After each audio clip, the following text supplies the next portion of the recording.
As most of you all probably know, Hollywood can be quite disturbing and a dark place for child actors/actresses. As most information comes out of the City of Dreams, we learn it's certainly the place where dreams die. That being said, how far back does this go? Unfortunately, the way Hollywood has treated their child stars goes all the way back to the beginning. This is the horrific story of America's sweetheart, Shirley Temple. Hey everyone, this is quite the disturbing topic, as is the theme of the channel, but even more so than usual. So viewer discretion is advised. Much like the crazy way Nickelodeon treated their child stars, Drake Bell and Jeanette McCurdy for example, both who I have covered on this channel, link down in the description below, and please subscribe if you do not want to miss out on these videos. Shirley Temple is no different. From incredibly long and laborious work hours without breaks, including for injuries and surgeries, to severe punishments for the kids acting out, as well as inappropriate acts that I cannot directly say here on YouTube thanks to their awful rules. You can imagine how bad the situation was for her and her peers. Speaking of Hollywood, I always found it weird how many depictions there were of Shirley Temple, mainly in cartoons, that made her either look dumb, evil, or both. Like this scene from The Simpsons, or this moment in The Great North, or Darla Dimple from Cats Don't Dance. It almost feels like Hollywood doesn't like her for some reason. But was she actually like this? Some spoiled brat that did not appreciate what Hollywood gave her? Before we dive deep into the crimes committed, we first must dive into Shirley's life. Shirley Temple was born on April 23, 1928, in Santa Monica, California. Her mother was a homemaker and her father worked at a bank. As a child, Temple showed interest in the arts. She loved dancing and singing. In 1931, her mother decided to enroll her into dance school. However, it seems her mother shared these dreams as a child and kept pushing harder and harder for her daughter to fill that dream. This is eerily similar to Jeanette McCurdy's mother. After a casting director noticed her in class, she was offered a contract to appear in short films. In no time, Temple attracted the attention of a major movie studio. Her parents were incredibly excited, and her father became her financial advisor. This would later turn out to be a complete disaster. Temple's acting career started off a bit rocky. She was the star in several unsuccessful short films, including very controversial ones like Baby Burlesques, specifically the War Babies part, where she played a quote-unquote lady of the night by the name of Charlemagne, and would accept lollipops in exchange for kisses, as well as saying things like, "I'm expensive." She also wore nothing but a mock diaper held together by a single safety pin. In 1933, a talent agent recognized her dancing in a hotel lobby, and he immediately signed her to Fox Film Corporation. It's probably a good time to mention that her father never once turned down a single role for Shirley. No matter what it entailed, he also agreed to everything Hollywood producers wanted. The reason why I mention this is her role in the movie Curly Top, which was banned in several countries for the simple fact that Shirley was completely nude, except for gold paint. As for her mother, she would constantly lie about Shirley's age to get her into any movie role as well. This, I have to say, is completely disgusting, and I have to wonder about what type of parents would allow this to be done to their daughter. Unfortunately, it only gets worse from here. The first big break that launched Shirley's career would have to be the movie Bright Eyes, which also helped make the Temples to be incredibly wealthy, and made Shirley more popular than our President of the United States, Franklin D. Roosevelt. For the next few years, Temple turned out box office hits. She was even honored with a miniature Oscar for her acting. With her curly hair and her dimples, she captured the hearts of Americans during one of the country's worst economic recessions, the Great Depression. Her films often centered on jovial themes which provided Americans with an escape during hardship. Although Temple was one of the most popular actresses, she remained underpaid. Though this is nowhere near as bad as it would get, the abuse she would face on set by the adults who could not handle kids acting or throwing a fit, as they obviously do, they would make them cool off by standing in an ice-cold puddle, or even worse, putting them in a black windowless box to sit on a frozen ice block. Many times Shirley would get an ear infection from sitting in there for too long. Not to mention, one got so bad she needed surgery on her ear. Unfortunately, instead of being allowed to recover, she was forced to work as soon as she left the hospital. In another incident, when she injured her ankle, she was still forced to work as well, with very minimal breaks. During the filming of a movie called Little Miss Marker, she had to cry in one scene and was unable to do so convincingly. So one of the staff had to tell Shirley that her mother was kidnapped by a green man with red eyes and that she would never see her mother again. Clearly that worked, but at the cost of severely traumatizing her. And as if that was not bad enough, her fans could be just as brutal. Constantly, she had to fight off her own fans that would pull her hair very hard just to see if she was wearing a wig. Her perfect curls did not just torture her by having others yank them. To make sure her hair was absolutely perfect, she had to wash them in vinegar every night, the fumes literally burning her eyes, making the entire experience so miserable that she wished she was just wearing a wig. Speaking of crazy fans, a woman once tried to assassinate Shirley. On December 24th, 1939, Shirley was in her dressing room preparing to sing Silent Night, Holy Night medley with Eddie on the radio for the first time as promotion for her upcoming film, The Bluebird. It was in front of the live audience for this broadcast that Temple would have the scare of her life, but the lady made her presence known beforehand. In Shirley's own words, "My upstairs theater dressing room faced directly into a parking lot. Standing at the window, I looked out while my mother was fussing around with the back of my hair, and I saw a scruffily dressed woman carrying a large handbag come along below, peering up into each window as if searching for something." Shirley wrote that the woman had tried to say something to her from the window. When she saw me,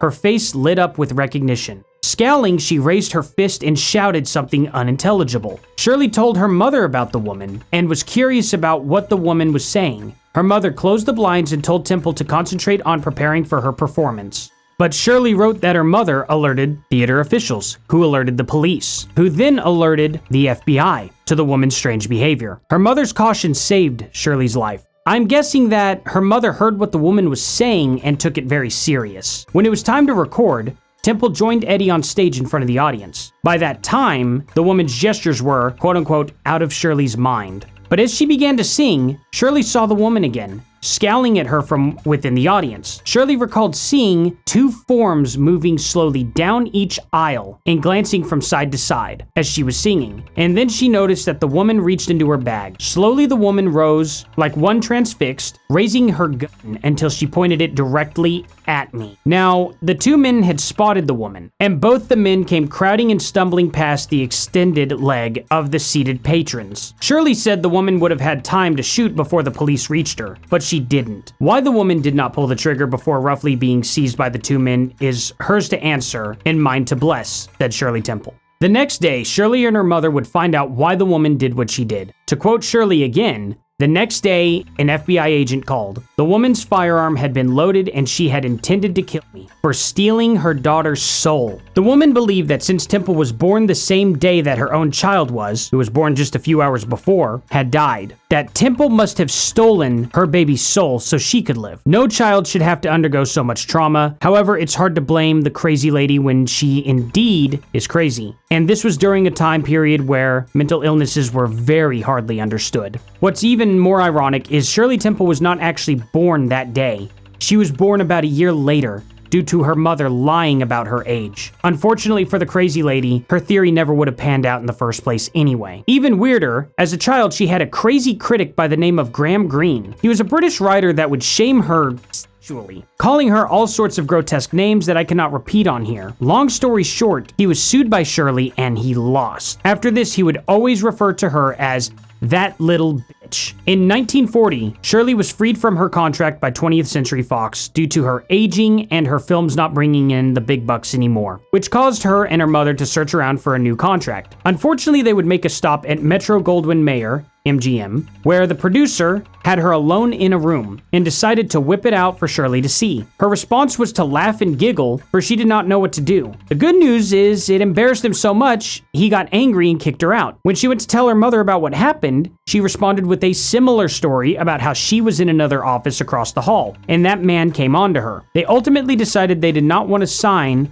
with this company. Unfortunately, this producer would go on to create movies like Singin' in the Rain, An American in Paris, and The Wizard of Oz. Clearly, the Temples made the correct decision to not sign. Throughout her childhood, people used to think and accuse Shirley of being a 30-year-old dwarf since her acting was very good, and she never seemed to lose her baby teeth. And during that time period, people could not fathom quote-unquote Hollywood magic, or editing. Now, editing, of course, was very primitive, though still very effective, as it involved physically cutting and splicing, not to mention practical effects. The best example, of course, being her teeth, as they were simply dental caps to make Shirley more, again, quote-unquote, sightly for television. However, the rumors of her being a dwarf was so bad, especially in Europe, that the Vatican sent an investigator to make sure Shirley was not a dwarf. I say that 3 times fast, make sure Shirley. And Shirley, was not. This put the rumor to bed for good. As she got older, her curly blonde hair started to turn brown right around the age of 12, and the media and Hollywood in general started to make comments saying things like, she is an unremarkable teenager that lost her appeal. That's pretty sick if you ask me, but not surprising coming from that trash heap in California. Though she would keep at it for a good while longer. At the age of 17, Shirley would find herself in another executive's office by the name of David O. Selznick, a famous producer who produced the movie Gone with the Wind. Shirley was warned by the artistic director, Anita Colby, that if she saw him wearing only his stockings, that she should be very cautious. Unfortunately, using a remote lock on his door, he trapped Shirley as soon as she noticed his stockings. They proceeded to run around his desk as she was avoiding him chasing her. Unfortunately for him, Shirley was very fit from her dancing classes, and he was overweight. So outmaneuvering him and making her escape was of little difficulty. Then there was the beloved comedian George Jessel, who groped Shirley. However, she was not having it and gave him a swift kick to the boys, dropping him down to the ground. Shirley would go on to marry an incredibly abusive man. Only when she decided to stand up to him and leave, he then reported her to the FBI and constantly would slander her name. Though this did not bring her down, because she would then marry Charles Black, who she would stay married to for 55 years before he passed away. She was incredibly happy with their second marriage, and they only ever said good things about each other publicly. At the age of 22, Shirley would retire from Hollywood. She focused on other things like raising her daughter and becoming the United States ambassador of Czechoslovakia from 1989 to 1992. She later tried to run for Congress but lost her election. Her name was a figment of the past, for she only wanted to be known as either Shirley or Mrs. Black. Shirley would of course write her own autobiography called Child Star. Again, very similar to Jeanette McCurdy. It's pretty eerie if you ask me, especially about all of the abuse in this much greater detail.